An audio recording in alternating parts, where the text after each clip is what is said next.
Mário Sérgio Cortella, eu sou da área de filosofia, o que se chama de filósofo, sou educador também e escritor. Há várias possibilidades de interpretar a ideia de milagre. Do ponto de vista da ciência, o milagre é algo que não tem lugar, isto é, ele não tem existência. Afinal de contas, não há nada que escape à racionalidade que possa se atribuir a uma força superior, anterior ou posterior a nós, homens e mulheres, no mundo. Do ponto de vista religioso, o milagre é um acontecimento que sai do mundo da natureza, sai da racionalidade humana e, portanto, não é algo inesperado, mas é algo absolutamente improvável, que acontecerá movido pela ideia de fé. Por isso, o milagre é o que sai do natural, é o sobrenatural, é aquilo que está a partir dele, daquilo que é o mundo da natureza. A ideia de algo que surpreenda positivamente, isto é, que possa vir a ajudar, que possa vir a elevar, que possa vir a apoiar uma pessoa e que, em tese, toda a capacidade humana, toda a racionalidade e tecnologia não dariam conta, como algum fenômeno extraordinário, que sai da ordem do dia, que é extraordinário, isso nos emociona. Seja pelo espetáculo, isto é, pela emoção que carrega, seja pela capacidade de surpresa e, ao mesmo tempo, de positividade que trará. De maneira geral, nós identificamos a ideia de milagre com aquilo que é bom. Portanto, a ideia de algo que é bom e que alguém acontece, que se imaginaria que seria impossível acontecer, ao acontecer, nos alegra, nos emociona. Depende da percepção que se tem da ideia de divindade. Por exemplo, há religiões no mundo que não têm uma divindade específica, como o budismo, não há uma divindade. Há outras, como o hinduísmo, em que há uma profusão de deidades que chegam a ser nomeados mais de 320 milhões, como no hinduísmo, dizia eu. Há outras, como, por exemplo, o shintoísmo, em que o culto é aos ancestrais. Algumas práticas religiosas no mundo da África ou naquilo que são os habitantes originais do Brasil ou da América, que tem uma polivalência, de forças divinas. Existe a ideia de colocar Deus como sendo uma força sagrada que pode estar no singular, como acontece com algumas religiões, pode ser masculino, como acontece com outras, pode ser plural, como está em outras delas, mas em todas as formas de prática religiosa, a ideia do sopro divino, seja ele o nome que tiver, é aquele que é fonte de vida e, ao mesmo tempo, é aquele que cuida e, ao mesmo tempo, julga para que a vida não seja sem sentido. A epifania do milagre, isto é, ele vir à tona, ou daquilo que é sobrenatural, ela não acontece apenas naquilo que é no campo religioso. Por exemplo, a reverência ao sagrado, a capacidade de respeito e admiração da vida, ela acontece em cenas que pareceriam banais. No Rio de Janeiro, há uma prática antiga de, no final do domingo, na praia, ali na Zona Sul, quando o sol começa a se pôr, aplaudir o pôr do sol. Quando, por exemplo, uma criança nos abraça ou nos dá um beijo roubado e sai correndo, quando você vê uma violeta na sua manifestação colorida vir à tona, quando você vê um rio correndo ou você nota uma revoada de pássaros, tudo isso te dá uma percepção de que a vida ultrapassa a mera materialidade, de que ela vai muito além de átomos, e, portanto, muito além da mera biologia em si, ou da química ou da física. Essa percepção que é de religiosidade, ela não é necessariamente de religião. Ela é uma manifestação de sacralidade. Eu já a tive na vida dezenas de vezes, na minha cotidiana existência e como estudioso ao observar isso no dia a dia. Olhar o milagre como sendo aquele que é uma manifestação de religião, eu nunca tive ocasião de presenciar. Não tem como nós existirmos vivendo apenas o presente. Nós temos primeiro memória, que nos traz à mente aquilo que já foi. E, em segundo lugar, um desejo de dar o próximo passo com alguma clareza daquilo que virá. Por isso, nós somos um animal histórico, isto é, nós temos passado, presente e futuro. A impossibilidade de conhecer alguma coisa em relação ao futuro pode gerar em nós desespero. Por isso, alguns de nós na história procuramos a adivinhação, procuramos aquilo que seria a magia, procuramos ler no céu ou na terra o que seria a razão da explicação. Outros trabalham com a ideia de ciência. Isso gera, inclusive, algo muito curioso. Por exemplo, há pessoas que de manhã, ao acordarem, ao pegarem um jornal, elas não acreditam na previsão do tempo, mas acreditam no horóscopo. elas não dão crédito a uma área do conhecimento, que é a meteorologia, que vai anunciar o que vai acontecer amanhã e depois, em termos de temperatura, de precipitação de chuva, etc. Mas ela olha um horóscopo que não tem de base uma fundamentação empírica, embora faça parte da história, e dá a ele credibilidade. Por isso é uma questão de escolha, mas nós nunca ficamos fora da necessidade de olhar nossa história, passado, presente e futuro. De maneira alguma, a gente pode enxergar naquilo uma tendência. Ao contrário de outros animais, se até a gente quisesse retomar o que disse um dia Freud brincando, Freud disse biologia é destino. Biologia é destino. Se você imaginar um cão, um gato, um peixe, ele seguirá a natureza dele. E essa natureza, ela não é mexível por ele mesmo, só pelo ambiente ou por uma mutação genética, como lembrou o Darwin. Não há possibilidade de um outro animal, que não o animal humano, produzir uma interferência na sua rota e que mude a trilha que estava seguindo. No caso nosso, mesmo que eu olhe a trajetória de alguém e veja até onde ele chegou e de onde ele veio, eu posso dizer que ele tem uma tendência a ir nessa direção, mas não que ele irá. Nós somos capazes de mudar de rota a qualquer momento, seja em direção ao positivo, seja em direção ao negativo. Isto é, nem o passado condena e nem o passado é um salvo-conduto para a reputação ilibada de alguém. Qualquer um de nós e qualquer uma é capaz de ter liberdade de escolha naquilo que fará.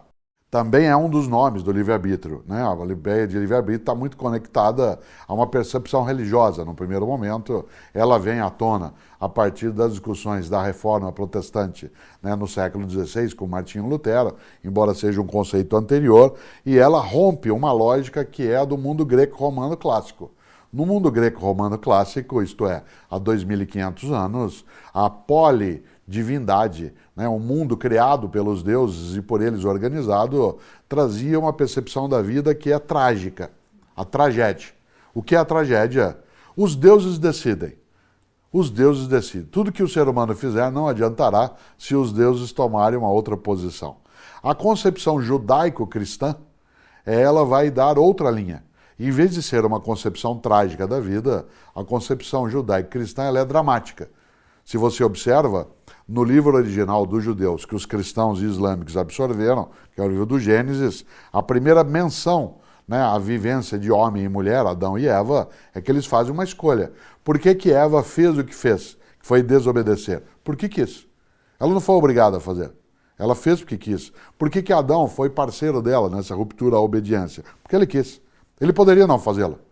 Nesse sentido, a ideia de livre-arbítrio ela está na origem da concepção dramática da vida. Com os judeus, ela vai vir à tona mais tarde com uma força teórica, inclusive teologicamente, com a Reforma Protestante, né, e ganhará, claro, a dimensão no século XX e XXI, sendo a marca da liberdade humana. Nós escolhemos. Por isso, vida, acima de tudo, é escolha, não é fatalidade.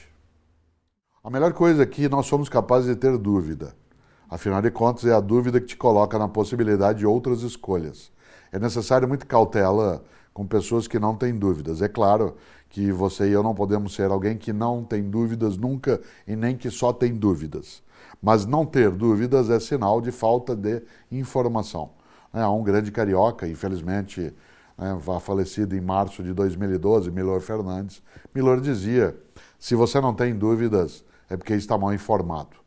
E desse ponto de vista, a dúvida, quando colocada com reflexão, com consciência, ela ajuda a refazer, reinventar.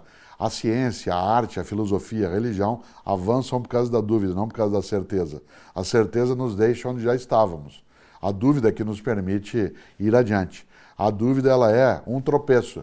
E esse tropeço pode ser algo que leva alguém à queda ou ganhar impulso para dar um movimento nessa direção ou na outra. Por isso, a dúvida ela é uma forma, né, de obstáculo. E esse obstáculo pode nos ajudar a mudar de rota.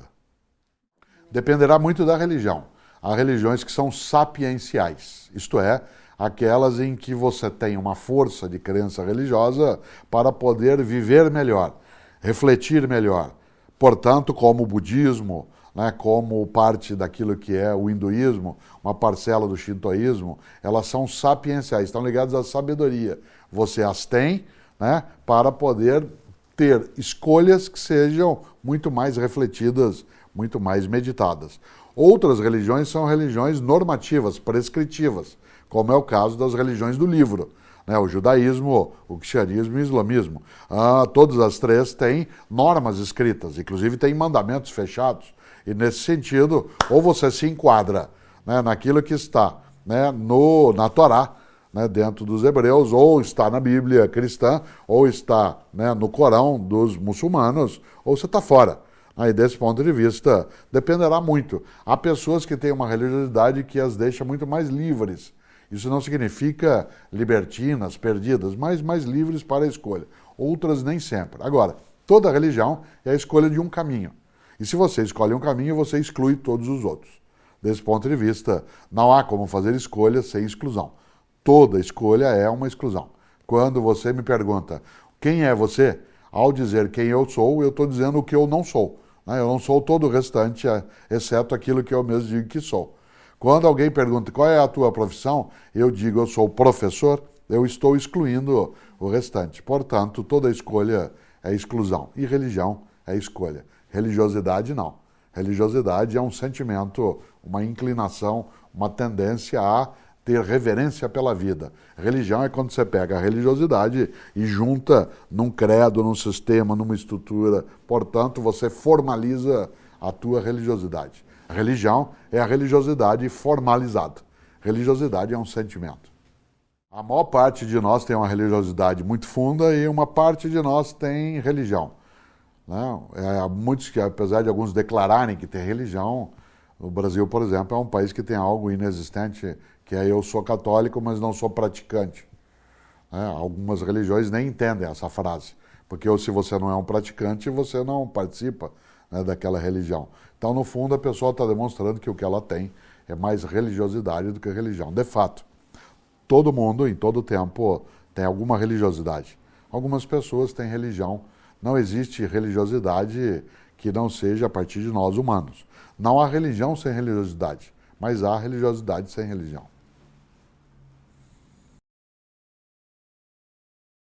Há uma divergência muito forte entre as muitas religiões quanto a que seria a caracterização do bem e do mal. Por exemplo, nas religiões mais antigas, há 3.000 anos, especialmente as persas, que mais tarde geraram o que se chama de zoroastrismo, que no Ocidente é chamado de Zaratustra, né? Não é casual, né, que o filósofo Nietzsche tenha escrito uma obra, né, sobre Zaratustra.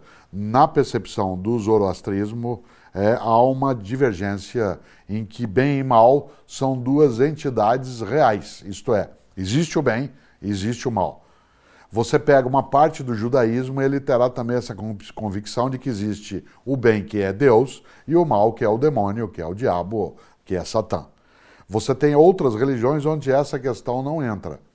Mesmo no cristianismo ainda há divergência. Por exemplo, Agostinho, o teólogo cristão do século V, dizia que o mal em si não existe. O mal é a privação do bem. Todas as vezes que o bem se ausenta, o mal vem à tona. Mas o mal em si não existe, porque se ele existisse, nós teríamos que dar conta de uma questão teológica muito difícil. Se Deus é criador de todas as coisas, por que ele criou o mal? Por isso diria Agostinho, o mal em si não existe. O que existe é a ausência do bem. Quando ele se afasta, o mal pode ocupar-se. Deus criou, diria Agostinho, a bondade. A maldade é a ausência de Deus. Nesta hora, as religiões elas têm as suas múltiplas formas de lidar com essa percepção. Há aquelas que são maniqueístas, bem de um lado, mal de outro. Aquelas que são circunstancialistas, isto é, dependerá da ocasião que você está vivendo, né? E há outras que são normativas, que qualificam de maneira mais direta o que é o bem e o que é o mal. A maior obra da história da literatura sobre esse tema foi escrita por um homem que tinha grande questão religiosa dentro dele, que foi Fyodor Dostoiévski, o russo. Quando ele escreveu Irmãos Karamazov, ele está tratando desse tema. É no Irmãos Karamazov que aparece a frase que sintetiza essa questão. Se Deus não existe, tudo é permitido. Se Deus não existe, tudo é permitido. Essa é uma questão. Será que a ética está apoiada apenas na religião? Em grande medida, a ética está apoiada na religiosidade. Algumas éticas estão apoiadas também em religiões, mas também em nome de religiões da história já se praticou a patifaria, o assassinato, o genocídio, né, a pilhagem. Portanto, não é a religião em si que é o motor da convicção ética. A convicção ética vale muito mais a partir de valores de respeito à vida coletiva, da vida em geral nas suas múltiplas manifestações e pela crença de que não é só a minha vida que tem validade. Isto é, os valores não são egoístas, não poderiam sê-lo. Embora nós sejamos um animal que, como outros, tende à perpetuação dos genes, a gente não quer que a nossa vida seja apenas e tão somente essa perpetuação do gene egoísta, para pegar o título clássico de uma obra do Richard Dawkins. Então a lógica não é essa, ela é muito mais funda. A ideia de uma divindade que possa aparecer nas suas várias expressões, mas que ao mesmo tempo seja capaz, né, dentro da sua maneira, né, de nós com ela entendermos e com ela lidarmos, nos oferecer valores ou nós construímos valores. Por exemplo, há um livro clássico que eu sempre recomendo que se leia, que é uma conversa sobre essa questão entre um teólogo de alto nível, que é Dom Carlo Maria Marini, cardeal, arcebispo de Milano, que já faleceu, e um teólogo de última qualidade no limite superior, que é Umberto Eco. Eles escreveram cartas um para o outro tratando dessa questão. E depois sentaram juntos para dialogar sobre esse tema. Se existe religião sem ética. Isso tudo foi publicado e existe em português com um título. O título do livro é Em que creem os que não creem? Em que creem os que não creem? Por isso, é possível ética sem religião? Claro. É possível religião sem ética? De maneira alguma. É possível ética sem religiosidade? Jamais. Quando você imagina a religiosidade como sendo um sentimento do indivíduo em relação à vida, ao mundo, à sacralidade da própria existência, o mistério magnífico do qual nós participamos, não há necessidade de regras, porque é mais uma contemplação. No entanto, quando eu pego a religiosidade e a organizo com outras pessoas, formalizo com clero, com orações, com ritos, quando eu faço uma estruturação ordenada, é claro que há necessidade de regras, porque se você constitui uma instituição, um ordenamento, esse ordenamento precisa ter ordem, né? E a ordem vem quando você tem uma métrica, né? Uma medida para isso, para dizer o que vale e o que não vale. Quando você tem uma régua, né? Aquilo que em latim era uma régula, que dá uma regra. Portanto, você tem que ter uma medida para dizer o que cabe aqui e o que não cabe. Por isso, toda religião tem regras. De maneira geral, a religiosidade tem nenhuma. Não há possibilidade de nós imaginarmos religião sem terror. Isto é, quando eu falo terror, não estou falando de fantasma, de filmes que tragam à tona cenas inimagináveis. O terror é uma sensação face à vida de que nós somos ínfimos, de que nós somos minúsculos, de que nós somos frágeis. Portanto, eu, homem e mulher, em qualquer tempo da história, sozinho, nada sou. Eu preciso não só de outros seres humanos, como eu preciso de forças e crenças que deem sentido à minha vida para que ela não fique banal, sem propósito.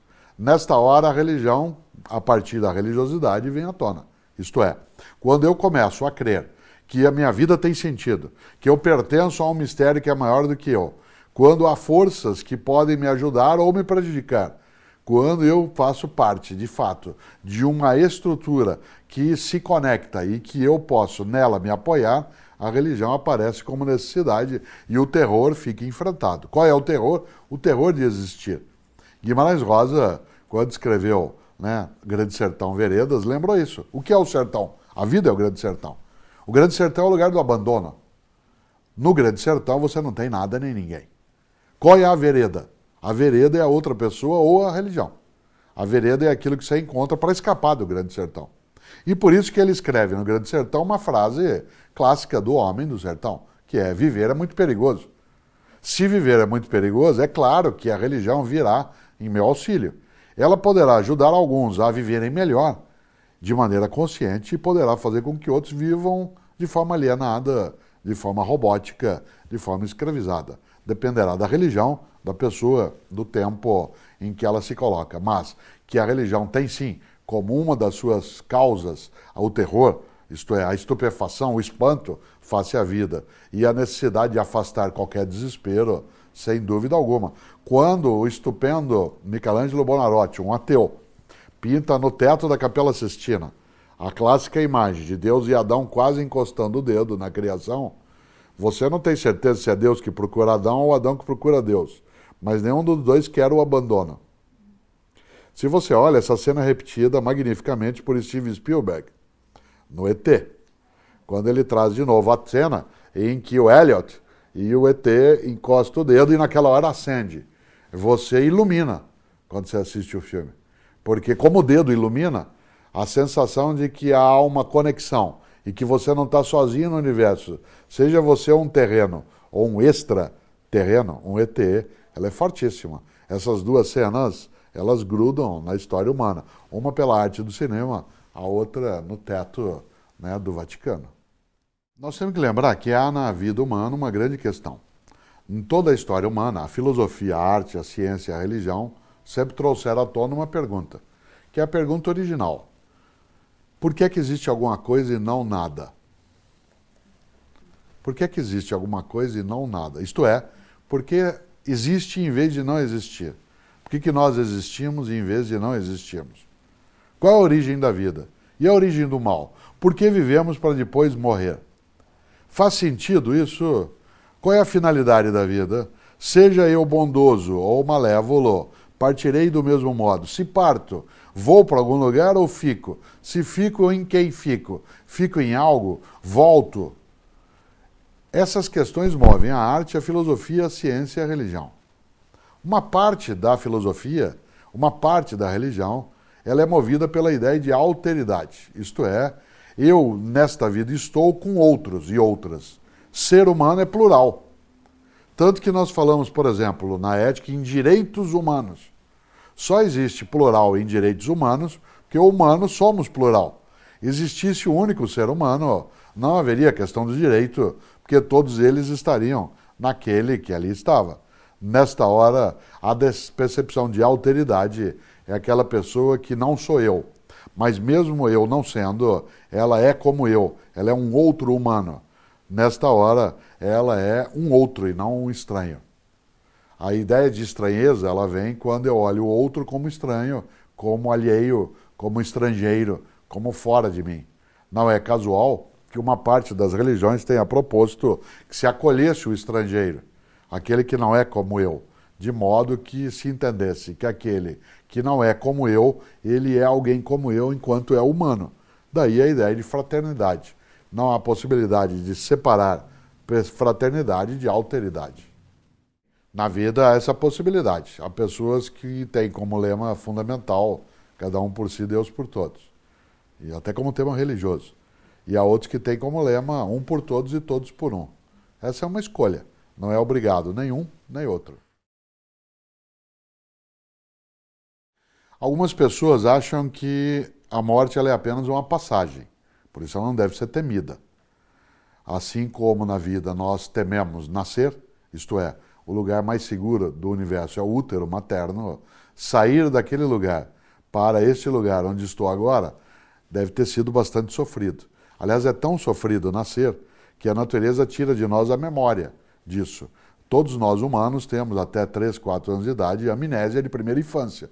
Nós não lembramos de nada, porque o nascimento deve ter sido tão traumático, né, que você largou um lugar absolutamente confortável, seguro, protegido para esta realidade, né, em que nós estamos desde criança, que a passagem desta vida para uma outra situação, um outro modo de ser, ele pode ser tão traumático quanto ele é.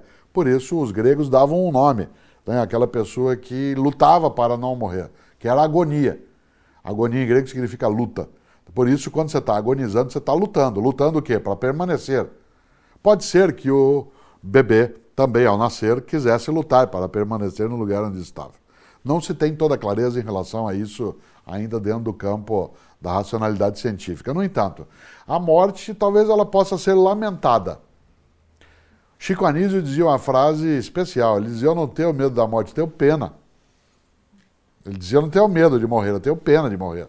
O Woody Allen diz, eu não tenho medo da morte, eu só não quero estar lá quando isso acontecer. O grande poeta Fernando Pessoa dizia, o homem é um cadáver adiado. Uma das possibilidades de nos definir é como um cadáver adiado, isto é, um dia deixaremos de ser o que somos para sermos exatamente um cadáver. Por isso a morte ela é lidada na pintura, na arte em geral, na ciência, na filosofia e nas religiões. Ela é algo que nós não aceitamos, não queremos aceitar.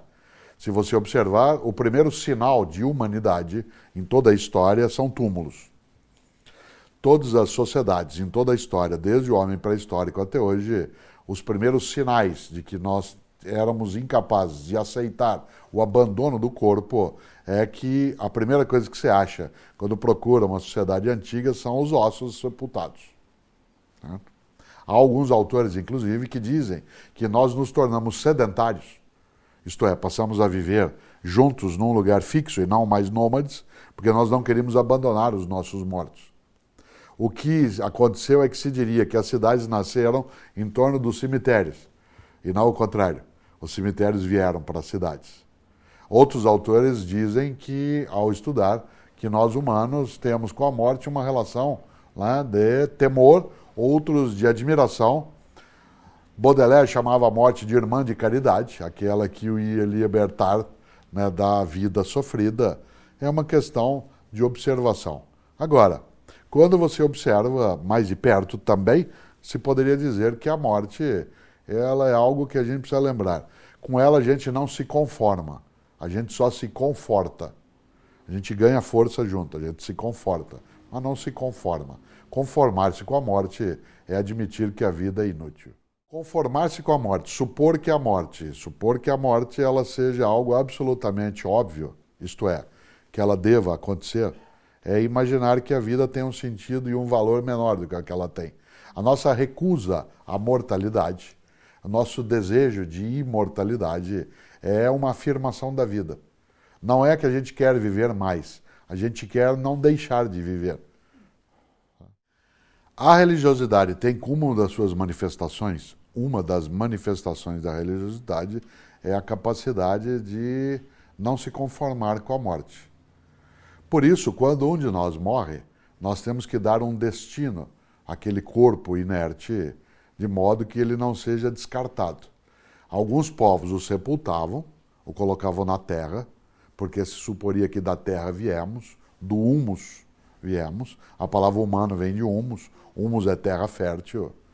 Outros povos eram capazes de cremar, de maneira que a cinza do corpo subisse com a fumaça aos céus, isto é, fosse para a origem, é outra percepção de origem. Outros povos, como é o caso dos Yanomamis, por exemplo, né, naquilo que hoje é chamado de América, em que eles não só eles eram capazes de cremar os corpos dos mortos, como fazer com eles uma bebida infusida e bebê-la, de maneira a ficar com o espírito daquele que já foi. Independentemente de qual é o povo na história, nunca nenhum tratou a morte de forma indiferente. Por isso, todos os ritos existentes, seja o sepultamento, a cremação, seja a capacidade de ingestão, seja o partilhar o corpo do falecido, de maneira a tirar dele a coragem, a valentia, a dignidade, tudo isso é uma maneira de dizer, não aceitamos a morte e essa pessoa não foi, está em nós continua. Por isso, não há um único rito. Mas os ritos, acima de tudo, são ritos de recusa, eles não são ritos de resignação. Ela aparece de modo variado, quer dizer, a ideia de nós morrermos nos hospitais, ela atinge apenas 25% da humanidade, que são aqueles que têm acesso, né, à estrutura hospitalar. Se você pegar do conjunto de bilhões de humanos que há no planeta, há uma parcela que morre mesmo em casa, na mata, na aldeia, no grupo, no leito. Nós estamos habituados na civilização ocidental, um pouco mais tecnológica, com a imagem, né, da morte ligada à estrutura hospitalar. Mas ela é minoria, né, dentro da espécie humana, inclusive ainda hoje. Ela não é nem um privilégio, ela é uma condição, né, de uma parte das pessoas hoje. De qualquer maneira, há uma asepsia hoje da morte, uma limpeza de tudo aquilo que envolveria o ritual, né, mortuário, que faz com que a gente perca o sentido original que ela carrega. Algumas famílias, por exemplo, não levam mais seus filhos aos velórios para poupá-los. Isso é muito negativo, porque evita que a criança tenha a noção de perda e, ao mesmo tempo, que ela veja que existe solidariedade na convivência e que a morte não é o fim, continua com quem lá está. né? Há um certo apressamento dos rituais hoje em relação aos sepultamentos ou cremação, afinal não temos mais tempo, uma parcela da humanidade, nem para morrer, né? Nesse sentido, há uma lógica que é uma lógica extremamente prática em relação ao tema da morte e que nos angustia, porque como isso não resolve, nos deixa continuamente angustiados com essa questão. Sim, claro, o humor é aquele que permite que você e eu sejamos capazes de sair do desespero. Claro que há um humor que é negativo, que é aquele da galhofa, que é do ridículo, mas há um humor que é aquele que indica alento, que indica a capacidade de respirar de novo, de tomar fôlego e até fazer algo que é a repetição do alento, né? Você sabe que alento tem como origem a palavra hálito e vice-versa, que faz com que a gente, numa gargalhada, a gente emita o ar várias vezes. Como o ar sempre foi o sinônimo de vida, afinal, né, morrer era parar de respirar, não havia indicativos, como não há ainda em boa parte da humanidade para alguém estar morto que não seja a cessação da respiração, daí a ideia de espírito, a ideia de espirro, a ideia de esperança, porque a palavra espirro, espírito, esperança são a mesma, né? Em latim, expes, significa aquilo que emite, né, um sopro. Não é casual que algumas religiões trabalhem com a ideia de vida como sopro. Se você observa, entre os caldeus, mesopotâmicos, judeus, é comum o relato de uma divindade que, para criar, pega o barro e sopra.